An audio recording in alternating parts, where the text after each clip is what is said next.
Hello दोस्तों, कैसे हो? आपका स्वागत है तिरपान स्टडी सेंटर में। आज जो हम करने जा रहे हैं हिस्ट्री का चैप्टर अत्यंत महत्वपूर्ण है हर एक क्लास के बच्चों के लिए।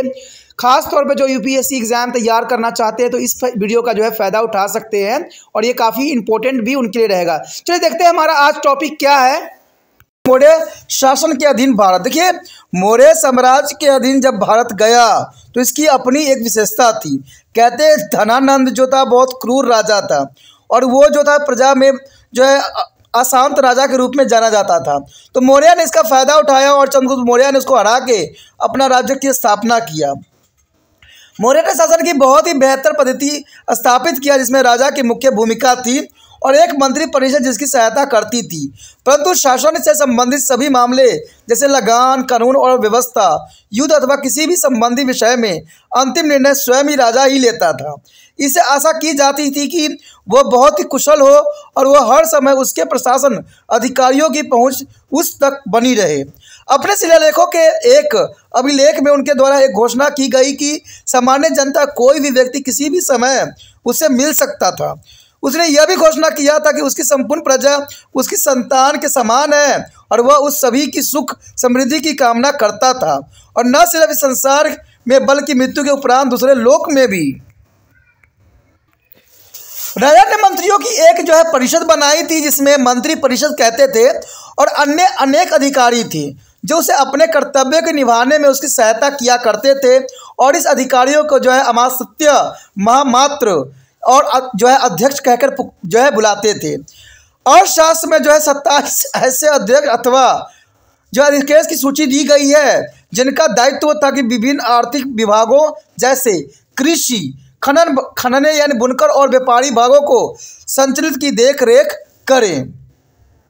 इस सब कार्यकारी कर्मचारियों में जो है समावर्त का पद सबसे महत्वपूर्ण था और इसकी जिम्मेदारी थी कि सभी प्रकार के स्रोतों से किए जाने वाले कर संग्रह की निगरानी करना पड़ता था।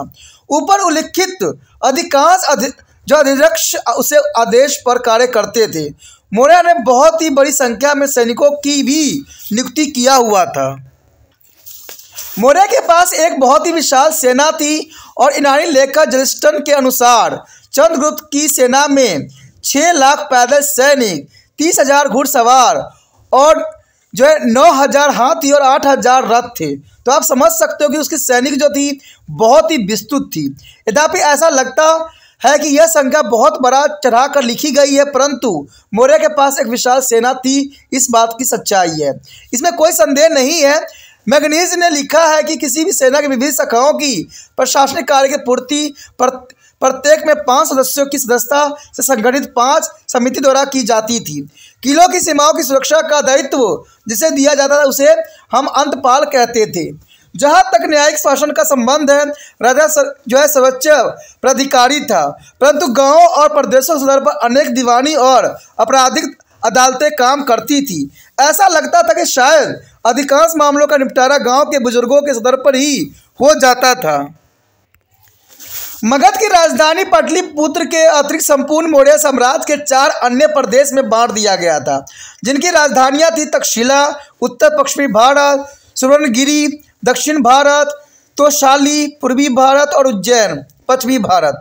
यानी इसको 4 भागों में विभक्त कर दिया गया था। इसका जो है नियंत्रण शाही राजकुमारों के नियंत्रण में रखा गया था जिन्हें कुमार कहते थे। मैगजीन के अनुसार पाटलिपुत्र नगर के प्रशासन का संचालन 5-5 सदस्यों की जो है 6 समितियां करती थी। प्रत्येक समिति को अलग अलग विषय का जो है काम सौंप दिया गया था, जैसे उद्योग, विदेशी जन्म और मृत्यु पंजीकरण, व्यापार और बाजार की संचालन व्यवस्था और कर संग्रह। फिर भी यह सफल संकेत नहीं मिलता है कि संपूर्ण भारतीय उपमहाद्वीपों में इसी प्रकार की जो है नगर प्रशासन चला था या नहीं। ऐसा लगता है कि केंद्रीय प्रांत मगध का प्रशासन सीधे ही राजा की कड़ी निगरानी के अधीन संचालित होती थी और अन्य दूर दराज के क्षेत्रों पर अलग अलग स्तर का प्रशासनिक नियंत्रण होता था। यानी हर क्षेत्र में देखा जाए तो प्रशासनिक नियंत्रण था और सभी जो थे राजकुमार के अंतर्गत सभी राज्यों को रखा गया था और इसको 4 भागों में विभक्त कर दिया गया था। किसमें? तक्षशिला, सुवर्णगिरी और तोशाली और उज्जैन। ये 4 भागों में इसको विभक्त कर देना ही जो है चंद्रगुप्त मौर्य का जो है कुशल शासक होने का परिचालक दिया है। उसके पश्चात आता है अर्थव्यवस्था, समाज और कला। जैसा कि ऊपर बताया गया है कि मौर्य के पास बड़ी स्थानीय सेना थी और बहुत बड़ी संख्या में सरकारी अधिकारियों की व्यवस्था भी की गई थी। इस सैनिकों और कर्मचारियों को नगद भुगतान किया जाता था, क्योंकि राज्य के सभी आवश्यकताओं को पूरा करने के लिए सामान्य करों के पर्याप्त नहीं समझा जाता था।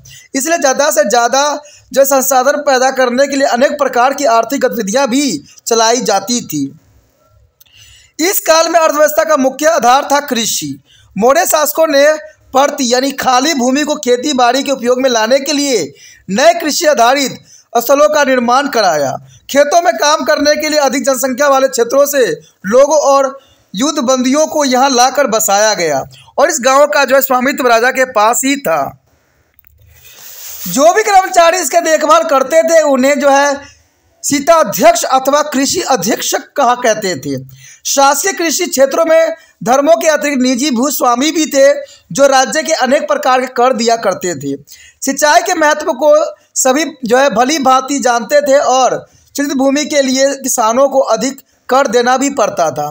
बलि और भूमि कर लगान का मुख्य अंग था, जो कुल उत्पादन के 6 भागों के बराबर मात्रा की दर से देना होता था।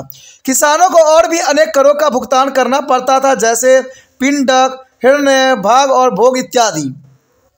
ये सब जो था एक तरह का कर था। पिंडक, हिरण्य, भाग, भोग ये सारे कर थे जिसका भुगतान प्रत्येक व्यक्ति को करना पड़ता था। इसकी सही प्रकृति के संबंध में विशेष जानकारी हमें उपलब्ध नहीं है, लेकिन फिर भी प्रमुख फसलों में विविध प्रकार की चीज़ें भी, जैसे अनेक किस्म की चावल, जौ, जई, बाजरा, गेहूं, चना और अनेक प्रकार की दालें, मटर, तिलहन, तेल देने वाली फसलें, जिन्हें हम आज इन्हीं रूपों में पहचानते भी हैं। मौर्य शासन काल में व्यापार और अर्थव्यवस्था को बहुत ही काफ़ी बढ़ावा मिला था और इससे साम्राज्य के लगभग सभी भागों पर अपना प्रभाव छोड़ा था। कहते हैं वस्तु उत्पादन के मुख्य केंद्र थे और वाराणसी, मथुरा और बंगाल, गंधार और उज्जैन ये सारे के सारे जो थे उत्पादन का मुख्य केंद्र थे। खनन और धातु क्रम एक महत्वपूर्ण जो है आर्थिक गतिविधियां थी। व्यापार का संचालन भू मार्गों और जल मार्गों की तरह से होता था। पाटलिपुत्र अनेक व्यापारिक मार्गों के जरिए इस उपमहाद्वीपों के सभी भागों से जुड़ा हुआ करता था। उत्तरी पश्चिम में सबसे बड़ा व्यापारिक केंद्र था तक्षशिला। तक्षशिला जो था सबसे जो है व्यापारिक केंद्र के रूप में देखा जा सकता है उत्तर पश्चिम क्षेत्र में, जो आगे मध्य एशिया बाजारों से जुड़ा हुआ था। पूर्व में तम्रलिप्पी यानी पश्चिम बंगाल में तमलुक और पश्चिम जो है भरोच बहुत ही महत्वपूर्ण बंदरगाहों में से एक था। कहते हैं शिल्प कार्य भी शासन की आय के बहुत बड़े स्रोत के रूप में देखा जाता था। शहरों में रहने वाले कारीगरों को जो है नगद राशि या अन्य किसी चीज़ों या राजा के लिए निःशुल्क कार्य करके जो है कर चुकाना पड़ता था। व्यापारियों और कारीगरों को संगठनों के रूप में व्यवस्थित भी किया जाता था, जिन्हें श्रेणियों या जो गिल्ड्स कहा जाता था। इस उपमहाद्वीप में बड़े पैमाने पर लोहे का प्रयोग शुरू करने का श्रेय चंद्रगुप्त मौर्य को ही जाता है और लोहे के उत्पादन में मौर्य एक छत्र अधिकार था, क्योंकि सेना, व्यापार और खेती बाड़ी को क्षेत्रों में लोहे की अधिक मांग रहती थी और यह सारा कारोबार लोह अध्यक्ष नामक शाही कर्मचारी की निगरानी में हुआ करता था। यहाँ तक कि समाज का संबंध जो है बौद्ध धर्म और जैन धर्म द्वारा चुनौती दी जाने वाले के बावजूद वर्ण व्यवस्था अभी भी मौजूद थी और समाज श्रेणी क्रम में ब्राह्मण और क्षत्रिय भी अभी भी सर्वोच्च स्थान पर ही थे। परंतु अधिकाधिक व्यापार और वाणिज्य के परिणाम स्वरूप वैश्यों का व्यापार करने वाली जाति और क्षुद्रों के समाज स्तर में भी सुधार हुआ था। क्षुद्रों को अब जो है कृषि और शिल्पकारों के कामों में शामिल किया जा सकता था और इस काल में जो है अछूतों की संख्या में भी काफ़ी वृद्धि देखने में आई थी, जो कि काफ़ी इम्पोर्टेंट था। मौर्य काल ने प्राचीन भारतीय कला और वास्तुशिल्प के प्राचीनतम नमूने भारत को उपलब्ध कराए थे और मैगनीज ने पाटलिपुत्र में बने महल की भव्यता का जो है विस्तृत विवरण भी किया था। कहते हैं पटना के पास जो कुम्हलहारा में इस महल के कुछ अवशेष भी हमें मिले हैं और इस काल में विकसित हुए पत्थर की मूर्ति बनाने कला को भी बहुत ही श्रेष्ठ नमूने रामपुरम जो है लौरिया और नंदगढ़ और जो सारनाथ के अशोक स्तंभों के रूप में से प्राप्त हुए हैं। हमारा राष्ट्रीय चिन्ह भी बनारस के पास स्थित सारनाथ के अशोक स्तंभ से लिया गया है। ये सभी स्तंभ जो है गोलाकार और एक ही पत्थर को तराश कर बनाए गए थे और रेतीले पत्थर से बने थे और उत्तर प्रदेश में जो है मिर्ज़ापुर के नज़दीक चुनार नामक स्थान पर मिले हैं।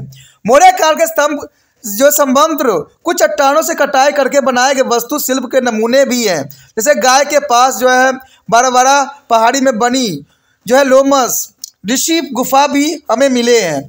इस काल से संबंधित अनेक पत्थर और मिट्टी के बने मूर्ति जो शिल्प के नमूने पॉलिश किए गए थे पत्थरों की बनी जो दीदारंज दक्ष के रूप में जानी जाती है। आप यह डायग्राम देख के भी समझ सकते हो कि भारत का जो स्तंभ बनाई गई है यह अशोक स्तंभ से ही लिया गया है, यानी भारत के जो है राष्ट्रता का चिन्ह यहाँ पर दर्शाया गया है। और ये सारे क्षेत्र जो है अशोक के समय बनाई गई एक नमूना था जो कि बहुत काफ़ी विस्तृत और बहुत ही जरूरी था। बरबरा की पहाड़ी में बना हुआ गुफा भी आपको नजर आ रहा होगा जो कि बहुत काफ़ी इंपॉर्टेंट है और इसकी सुंदरता देखने योग्य है।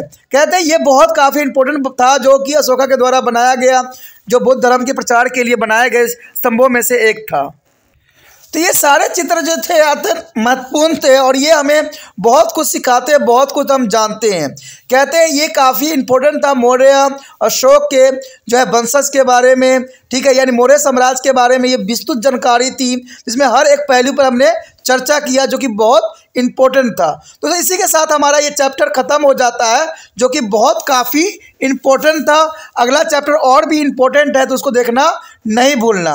और दूसरी बात नहीं भूलना है कि जितना हो सके शेयर करना है, लाइक करना है और सब्सक्राइब करके जो है चैनल को सेव भी करना है।